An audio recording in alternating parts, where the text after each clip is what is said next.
Oke, sebelum Anda jadi pejabat, sebelum Anda jadi menteri, sebelum Anda jadi pemimpin, selama Anda masih belum menjadi itu semua, saya mohon dengan sangat Anda belajar menjadi rakyat.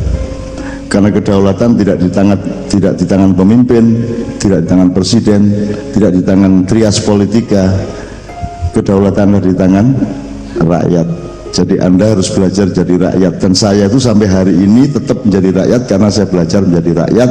Sehingga kalau orang yang tidak pernah belajar menjadi rakyat terus menjadi pemimpin, dia pasti sengaja atau tidak sengaja, niat atau tidak niat, dia akan memproduksi kedoliman-kedoliman. Jadi ya, saya akan saya akan melakukan fixing beberapa hal.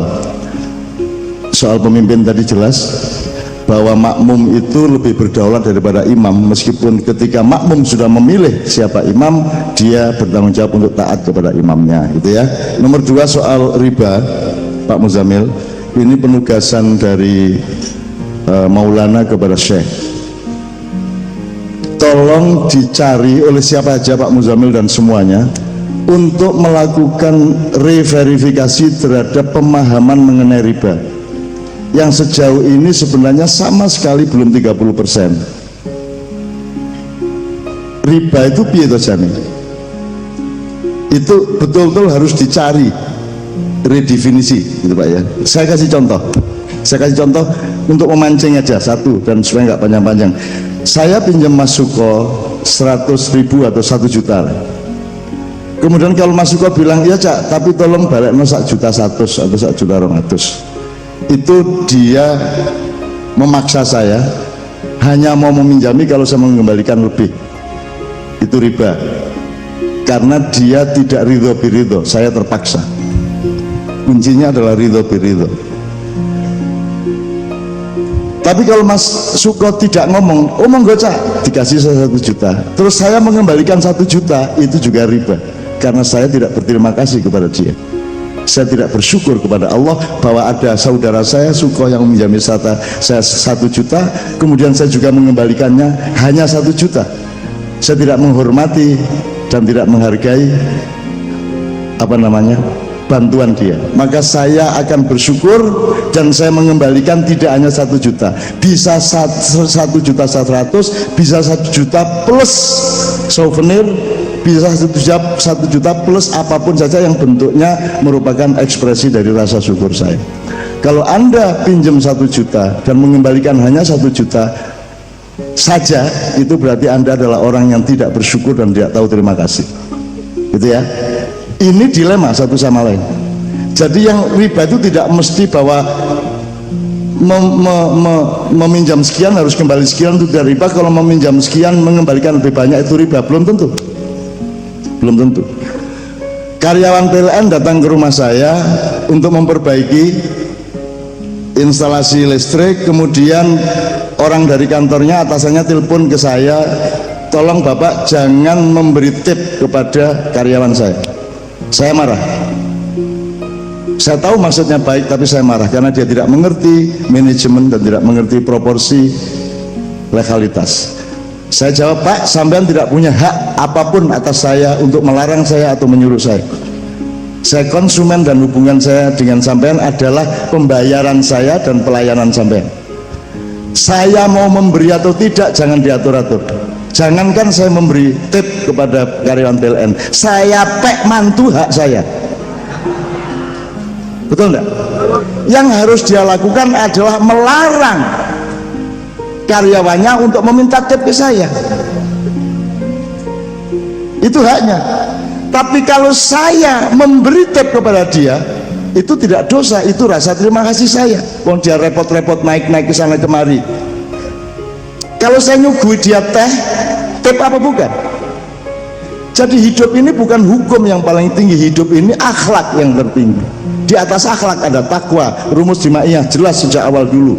Hukum, akhlak atau moral, takwa. Kalau takwa itu sudah tidak ada transaksi, karena semua akan saling memberi satu sama lain. Itu takwa. Mulia ya. Jadi riba itu kayak pemahaman bank Islam yang ada selama ini. Tolong itu dielaborasi dan kalau bisa fikih Muzamili ada bab itu. Riba itu bukan soal transaksi dan bukan soal uang. Riba itu soal takwa dan akhlak. Ridho biridho. Cak Suko yang meminjami saya uang 1 juta, kemudian ketika saya mengembalikan 1 juta, dia bilang, loh Cak, saya tidak menganggap itu utang kok, saya menganggap itu kasih sayang saya kok. Riba apa tidak? Saya bahkan tidak mengembalikan sepeser pun kepada dia. Bukan riba. Jadi hidup itu tidak seperti matematika ekonomi, lebih luas dari itu. Ini yang melakukan itu manusia, bukan handphone, bukan angka, bukan banking, bukan segala macam gitu loh ya. Jadi saya tahu ini diurus menungso. Jadi tolong dielaborasi ya Pak Mujamin ya. Ini perintah. Lo serius, karena ini kalau enggak jadi alat penipuan baru. Nek diganti-ganti jenenge, nek bunga jenenge apa, nek iki jenenge apa, nek diganti jenenge apa-apa. Dulu Adam itu bisa, kalau bahasa selama ini, digoda oleh iblis. Aku gak terima itu. Gak iso Adam kok digoda iblis. Gak tergoda dia. Gak tergoda. Adam diajari langsung oleh Allah kok tergoda. Dan dia manusia perintis, manusia pertama. Dia tidak akan tergoda. Dia punya ketangguhan iman, ketangguhan akhlak dan akidah. Yang terjadi bukan seperti itu. Yang terjadi adalah iblis itu datang ke Adam dengan ekspresi malaikat, dengan kostum malaikat, dengan wajah malaikat, dengan ekspresi malaikat, dengan sopan santun dan kata-kata malaikat, sehingga Adam yang anak baru ini belum pernah ketemu sama macam-macam, pengalaman sosialnya masih rendah, jam terbang sosialnya masih sangat rendah. Dia menyangka yang datang adalah salah satu malaikat. Dan yang dia tunjukkan ke pohon itu yang disebut pohon larangan. Saya ingin nyatakan sama Anda, di surga tidak ada larangan. Itu bukan pohon larangan, itu soal ilmu. Pohon yang disentuh oleh yang Adam didekatkan oleh iblis kepada dia adalah pohon sejatinya surga, pohon yang tertinggi. Anda baca semua amsal-amsal Allah, semua hal itu dilambangkan oleh pohon. Wa mathalu kalimatin thayyibatin kasajaratin thayyibatin atluha tsabit wa fara'u sama. Peradaban, kebudayaan, karya, semua oleh Allah diterminologikan dengan pohon. Jadi pohon yang didekati Adam itu bukan pohon terlarang, cuman pohon itu belum bisa dijangkau oleh ilmunya manusia, karena Adam cuman dikasih ilmu pada batas jasad rohani, model dunia dan bumi. Dia belum bisa menyentuh itu. Jadi jangan kesusu. Iki urusan mahasiswa, duduk urusan anak SMA. Sama dengan anak SMP langsung masuk tes, masuk universitas. Itu dia bukan nanti di surga, karena tidak ada pohon larangan. Di surga tidak ada larangan, tidak ada perjuangan, tidak ada barang buruk, semuanya baik. Kok itu pohon terlarang? Terlarang piye? Gitu loh ya. Ini maka kalau saya kembalikan kepada riba, tolong dipelajari. Tapi gini tak dawakno dadi sampai esuk iki. Apa meneh tak critakno ya apa carane iblis mlebu swarga detail. Kok iso dhek mlebu swarga wong dhek diusir nang Jawa Timur waktu itu. Iya, jadi ketika Adam mengatakan Allah mengatakan fasajadu, bersujudlah semua malaikat kecuali iblis, maka iblis dicopot jabatannya sebagai malaikat, dikasih jabatan baru yang namanya iblis. Itu jabatan, bukan eksistensi, bukan kedirian dan substansinya. Itu petugasnya Allah. Emang ada orang yang bisa bertugas melawan Allah? Enggak bisa. Itu semua adalah petugasnya Allah. Maka dia kemudian ditaruh di bumi sebelum Adam jadi dibikin patungnya oleh Israel alaihissalam. Iblis sudah menghuni Pulau Jawa. Kenapa saya sebut Pulau Jawa? Loh, karena di situ yang harus dia jaga. Di sini ada lempung, ada tanah liat, di mana nanti Israel akan ambil lempung di sini untuk bikin tapelnya atau patungnya Adam di surga. Tapi nanti setelah di surga harus ditaruh di bumi lagi, karena Allah menciptakan khalifah di bumi, bukan di surga. Bener loh. Mulanya iblis dek kene. Kelak, ini soal lain. Kelak nanti ada berita setelah Rasulullah, ada Ya'juj Ma'juj, ada Imam Mahdi, ada Dajjal. Dajjal sudah berkuasa rintisannya abad 14, kemudian ada di Perancis dulu ada sebuah revolusi besar, dan itu salah satu tonggak suksesnya Dajjal, menipu pikiran Anda, menipu ideologi Anda dan seterusnya. Kemudian penghancuran di abad 20 kerajaan Ottoman, kerajaan Islam ditawar oleh seluruh sekutu Dajjal. Kemudian berpuncak kesuksesannya adalah pada Arab Spring. Dari Arab Spring direncanakan oleh Israel, Amerika dan Arab Saudi.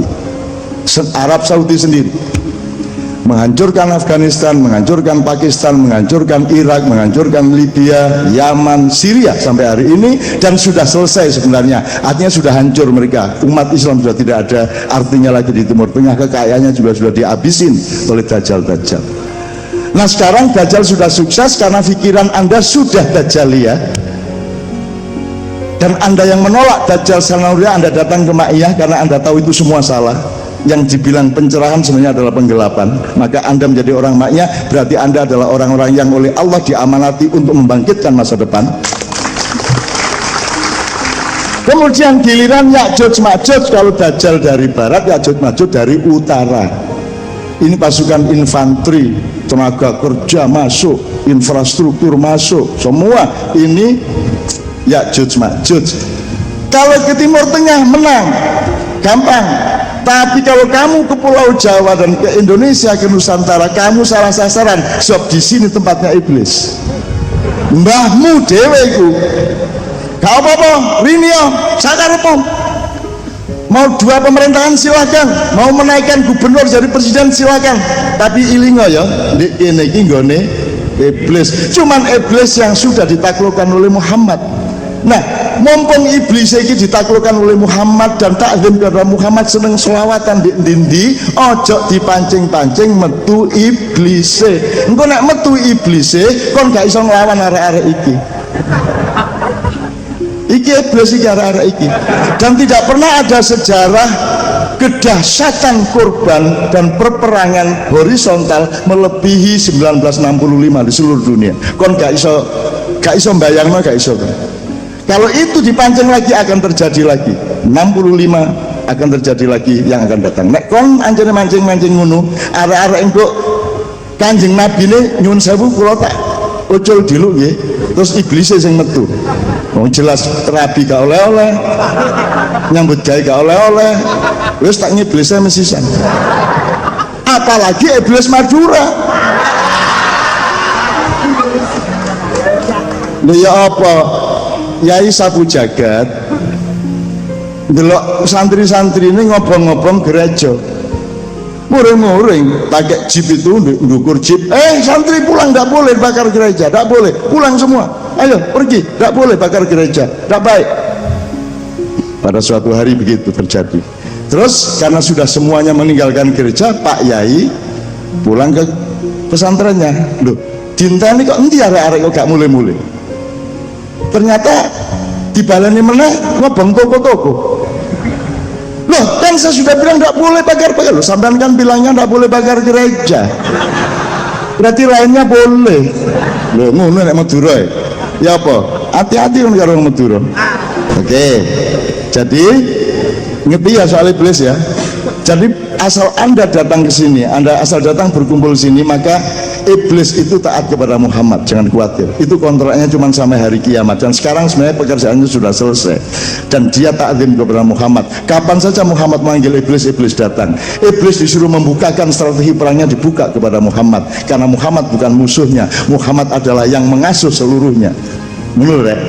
Jadi Muhammad bukan hanya Semar yang mempunakawani Pandawa, bukan hanya Togog yang mempunakawani Kurawa. Muhammad adalah pengelola Bharatayuda itu sendiri secara keseluruhan.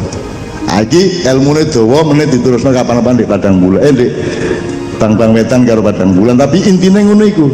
Terus nek kon wani, kon ojo lali, ojo anjane karo. Engko kepethuk lho lah mbah kula dhewe to mriki lho ya mulane wis. Kon ojo macam-macam wis dikai ati ojo njaluk rempel. Gitu mboten. Iki sing kok keluh nama lho rek, ya. Oke, ini jawabannya. Oke, sekarang saya singkat. Setelah itu kita akan dengan Kiai Kanjeng. Setelah riba sudah, Mas ya.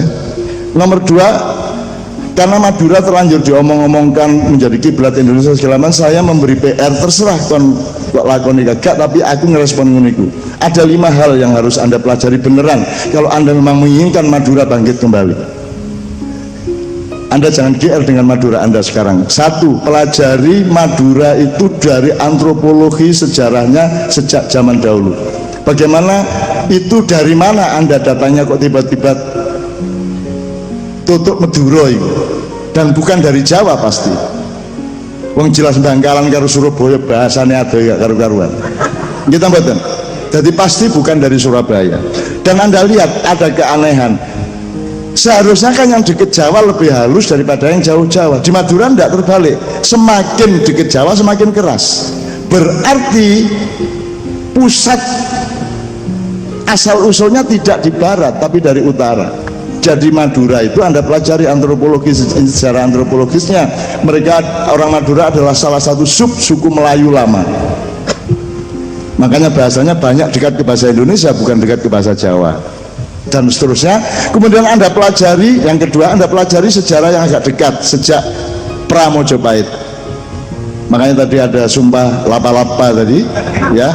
Anda pelajari Cakraningrat, Anda pelajari Trunojoyo, ya, segala macam, supaya Anda tahu persis posisi Madura di dalam sejarah Indonesia. Ya, Indonesia dalam arti tidak 45 saja, tapi sejak abad 14, 13, 14. Nomor 3, tak ngerti ya aku. Anda pelajari kembali sejarah ulama-ulama Basrah yang sekarang sudah tidak ada. Mungkin masih ada tapi sudah tidak dengan elan seperti dulu. Saya dulu dekat dengan Madura puluhan tahun, dan dekatnya itu terutama dengan melalui pintu ulama-ulama Basrah. Ulama Basrah inilah yang menjadi murabbin, yang merawat Madura, etosnya, kebudayaannya, ya, agamanya, nilai-nilai kemadura, harga diri Madura yang memelihara. Yang menjadi murabbinya adalah kiai-kiai Basrah.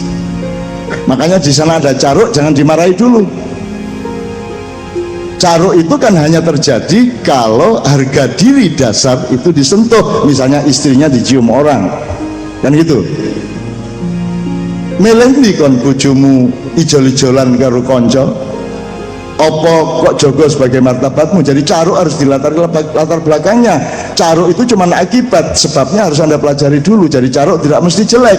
Daripada Anda di Jakarta tuker-tuker istri satu sama lain, kan begitu. Kan mending orang Madura yang caruk mempertahankan martabat keluarganya dan seterusnya. Itu ketiga.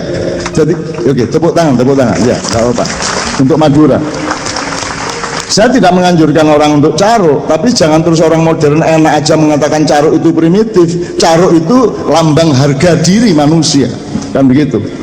Meskipun outputnya, ekspresinya boleh kita tawar, tapi harga dirinya jangan hilang. Daripada orang modern yang makin tidak memperhatikan harga diri, betul enggak? Oke, itu ketiga. Keempat, tolong pelajari konflik sampit antara Dayak dengan Madura.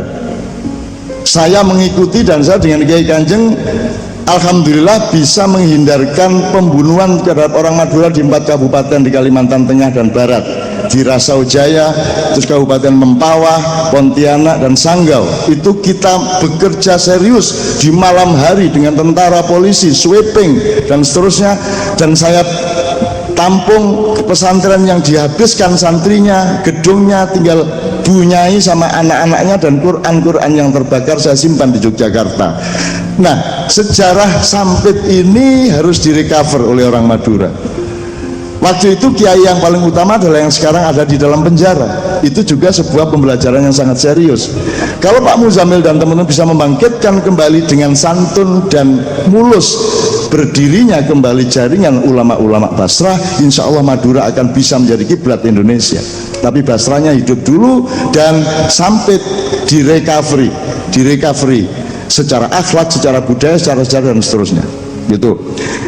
Yang terakhir, dengan 4 itu tadi Anda pelajari, baru Anda bisa menjawab kata-kata Allah, firman Allah, ya ayyuhalladzina amanu taqullah faltanzur nafsum ma qaddamat lighad wattaqullah innallaha khabirum bima ta'malun. Masa depan Madura hanya bisa Anda jawab kalau Anda sudah fix memahami masa silamnya Madura, yang dekat maupun yang jauh. Itu yang untuk Madura. tadi riba sudah, modular ini tinggal dua, yang satu kebangsaan. Saya wis mergo sampean anakku kabeh ya rek, putuku kabeh, aku nggak IPR wis ngene, pelajarannya dari epistemologi ya. Misalnya selama ini Pak Muzamil, ya ayyuhan nas inna khalaqnakum min dzakari wa untha wa ja'alnakum syu'uban wa qabaila lita'arafu, itu diterjemahkan, wahai manusia, aku menciptakan kamu semua laki-laki dan perempuan bersuku-suku dan berbangsa-bangsa. Oke, lagi perempuannya kapan-kapan. Tapi waktu ayat itu turun belum ada konsep bangsa. Belum ada bangsa. Bangsa itu cari lahirnya kapan, abad piro. Jadi tidak ada bersuku-suku dan berbangsa-bangsa. Tolong itu dibenahi juga tafsirnya, gitu ya. Oke. Nah, dari sudut Anda, semua bisa menjadi peneliti, semua bisa menjadi pembelajar. Tidak harus dokter, tidak harus orang yang pandai, tidak harus orang yang terlalu menguasai metodologi. Job metodologi itu salah satu fungsinya adalah untuk bekerja menemukan metodologi yang lebih baru dan lebih relevan terhadap fakta-fakta yang didekatinya. Misalnya ini wes, ini negara itu apa, negeri apa, nagari apa saja loh telu itu. Negara, nagari, negeri. Salah satu contoh, beliau ini pegawai negeri, dan itu salah secara epistemologi.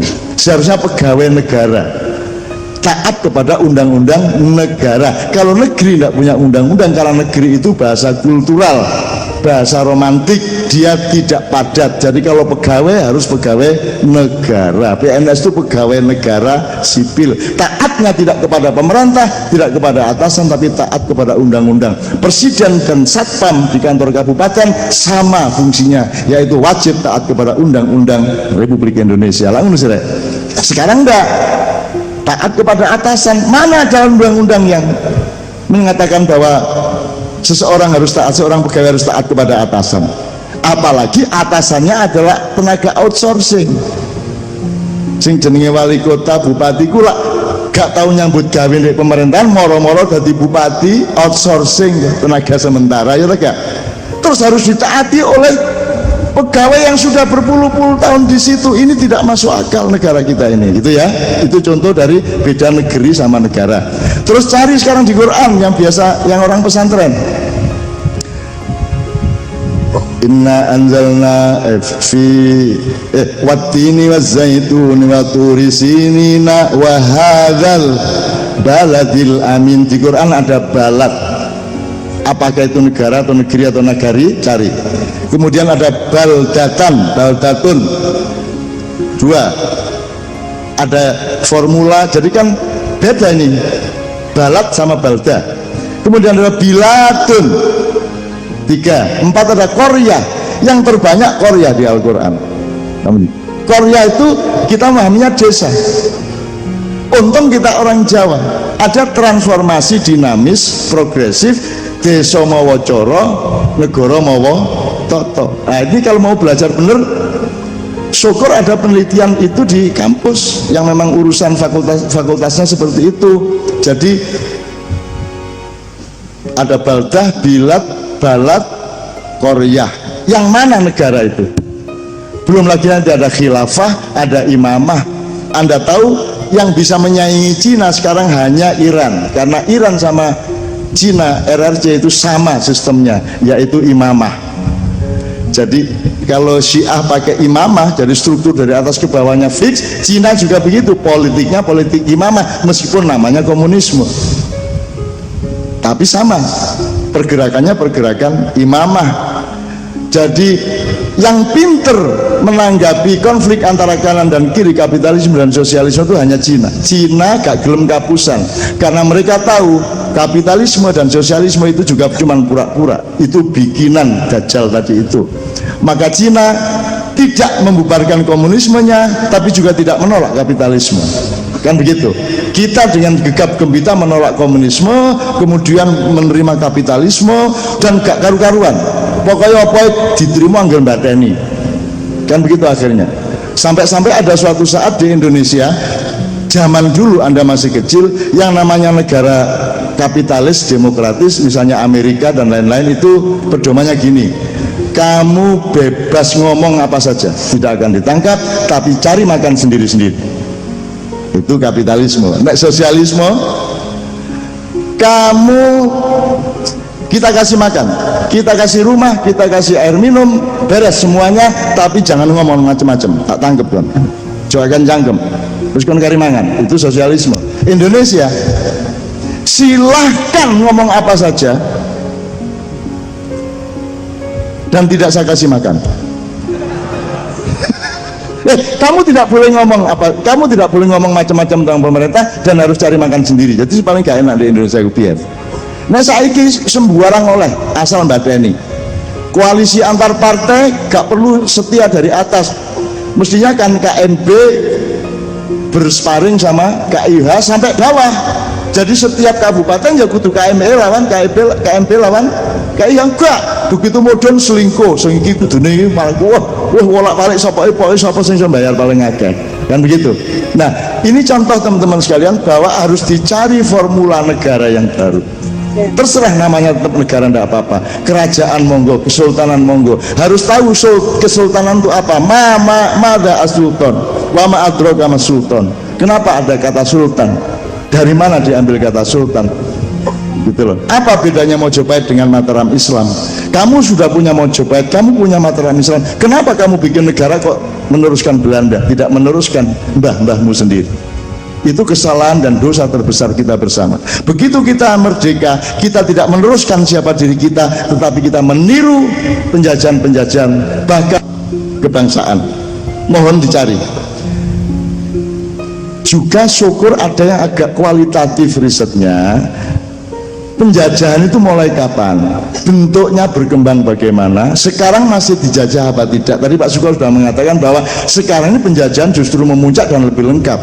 Yang menjajah Anda dulu kan punya kantor, datang tentaranya bawa debil. Sekarang tidak, kamu dijajah dan yang menjajah kamu itu kamu pegang dan kamu cintai dan kamu bayari. Bahkan kamu bawa sambil ngising, sambil WA. Kamu tidak tahu bahwa itu adalah bagian dari penjajahmu, ke pikiran, ke hati, ke budayamu dan seterusnya. Tapi nggak usah saya panjangkan, intinya temukan bahwa itu juga adalah penjajahan kepada kalian semua. Terakhir sekali, mohon izin Pak Rektor, terakhir cek jangkep ilmu nih. Pemahaman kembali mengenai Pancasila, syukur ada yang bikin skripsi, syukur ada yang bikin makalah-makalah. Pancasila dipahami kembali, diijtihati kembali. Yang selama ini di Makya saya sarankan adalah melihat Pancasila sebagai apa? Sebagai gradasi manajemen. Gampangan ini, akidah Pancasila siji. Kalau akidahnya dibenerin dulu, terserah mau Kristen, mau Buddha, mau apa terserah, pokoknya beneran sama Tuhan, nggak main-main, ya. Baru kamu bikin dunia pendidikan. Baru mendidik anak kecil, mendidik siswa, mendidik mahasiswa. Itu sila kedua, yang poinnya adalah kemanusiaan yang adil dan beradab. Itu dunia pendidikan, sila kedua. Kalau sila kedua berhasil, kamu pilih di antara yang anak didik yang hebat-hebat, yang bagus-bagus, yang baik-baik, menjadi orang yang akan menghuni institusi-institusi pencipta negara, yaitu parpol, ormas dan seterusnya. Itu adalah output dari pendidikan. Seseorang menjadi ketua partai, seorang menjadi anggota DPR kan dihitung berdasarkan kualitas pendidikannya. Jadi parpol, DPR segala itu aslinya adalah dari sila ketiga. Syaratnya sila ketiga adalah bersatu di dalam kerakyatan, yaitu persatuan Indonesia. Saya tanya, parpol bersatu apa tidak? Maksudnya bersatu di situ kualitatif. Arema lawan Persebaya itu berlawanan untuk bikin gol, tetapi mereka bersatu untuk membangun olahraga dan setia kepada sportivitas, gitu loh. Ya, itu namanya kualitatif. Kuantitatifnya berlawanan, kualitatifnya bersatu. Nah, itulah syarat Pancasila ketiga. Karena sila ketiga inilah yang akan bikin struktur pemerintahan. Mereka yang menentukan siapa calon presiden, mereka yang menentukan siapa calon menteri dan seterusnya. Kalau parpolnya tidak benar, pemerintahan mesti tidak benar. Kalau pemerintahan tidak benar, tidak goal sila kelimanya. Sila kelima adalah keadilan sosial bagi seluruh Indonesia. Rakyat juga tolong memahami bahwa urusan kita bukan kemakmuran, urusan kita keadilan. Kan begitu. Kalau kamu mencari kemakmuran tok, pasti tidak adil dan pasti banyak yang sengsara. Tapi kalau kamu urusannya adalah keadilan, meskipun tidak sejahtera sehebat-hebatnya, tetapi pasti akan lebih sejahtera daripada kalau nggak ngurusin sejahtera. Makanya jargonnya adalah adil makmur, bukan makmur adil. Sebab nek makmur dhisik gak mungkin adil. Mulane bapak-bapak dulu bikin adil dan makmur. Bisa jelas toh? Lah kok saiki wong mikir iki makmur. Aku duwe kanca 40 tahun Pak seniman gak tau kepethuk aku 40 tahun. Ku kepethuk aku ngene iki. Sampean juga kenal orangnya. 40 tahun gak ketemu. Dan aku wis gak tahu ngurusi soge melarat gak tahu, wis gak ono tema iku gak ono di urip kuwi. Aku mek ngurusi pelayanan kepada rakyat. Ngono iku kepethuk aku takon ngene. Nun, piye kabar iki? Jare kowe saiki makmur. Coba piye iki? Wih, wong tuwek empong melarat sing diurus ning uteke iki makmur. Nek ana wong duwe mobil dhek emeng motor cemburu dengki, coba gagal jadi manusia. Dan Anda jangan seperti itu. Kalau Anda mengurusi keadilan, Anda pasti makmur. Tenang aja, pasti makmur. Nah, itu terakhir rumusnya di Islam, innamal a'malu binniyah. Jadi semua pekerjaanmu itu tergantung niatmu menuju apa. Wa man kana hijratu ilallah wa rasul fa hijratu ilallah wa rasul. Kalau kamu niatnya untuk bertemu Allah, untuk selamat di depan Allah, innalillahi wa inna ilaihi rajiun, maka kamu akan dapat Allah dan dapat tanggung jawab Allah di dunia. Kamu pasti tidak ketularan di dunia, mergo Allah mengayomi kamu, murabbi.